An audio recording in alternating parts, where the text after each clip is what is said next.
Presa per il collo e rapinata, di più ferita con un taglierino e terrorizzata. 3 banditi senza scrupoli sono entrati in azione nel tardo pomeriggio di giovedì a Cavarzere, nell'abitazione di una 71enne vedova che abita da sola in via Marchesa.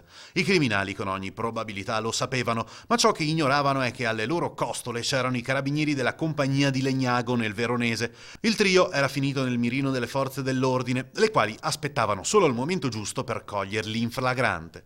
Di ritorno dal colpo in provincia di Venezia hanno quindi trovato i militari che li hanno arrestati. Padre e figlio di 55 e 20 anni sono stati aggrediti da un gruppo di turisti americani che la scorsa notte voleva a tutti i costi attaccar briga. Lo scontro in lista di Spagna. I 2 panettieri che stavano andando al lavoro sono stati affrontati e malmenati. Il padre ha riportato una forte botta alla schiena e faceva fatica a respirare.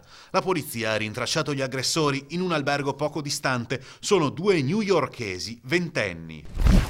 Un sito internet da cui poter scaricare tutta la musica, i giochi o i software che si vogliono, tutto illegalmente. A scoprirlo è stato il nucleo di polizia tributaria di Venezia che ha immediatamente inibito l'accesso internet dall'Italia al sito dasolo.info. Il server era allocato all'estero ma amministrato direttamente da alcuni cittadini italiani. Il provvedimento di sequestro emesso dalla Procura della Repubblica di Venezia è giunto al termine di mirate indagini condotte dalle Fiamme Gialle.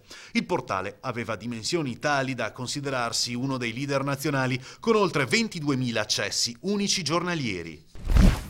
Non ce l'ha fatta l'anziano signore di 92 anni che giovedì, mentre si trovava a bordo di un autobus, ha battuto violentemente la testa in seguito ad una brusca frenata del mezzo. L'uomo è spirato in mattinata all'ospedale All'Angelo dove inutili sono stati i tentativi di rianimarlo. È successo sull'autobus della linea 16. Il mezzo era diretto a Fusina quando all'incrocio tra via Donorione e via Pasini a Marghera una vettura si è imessa senza rispettare la precedenza. All'autista non è rimasto altro da fare che frenare bruscamente. L'anziano a quel punto è caduto rovinosamente a terra sbattendo la testa. È stata una caduta fatale.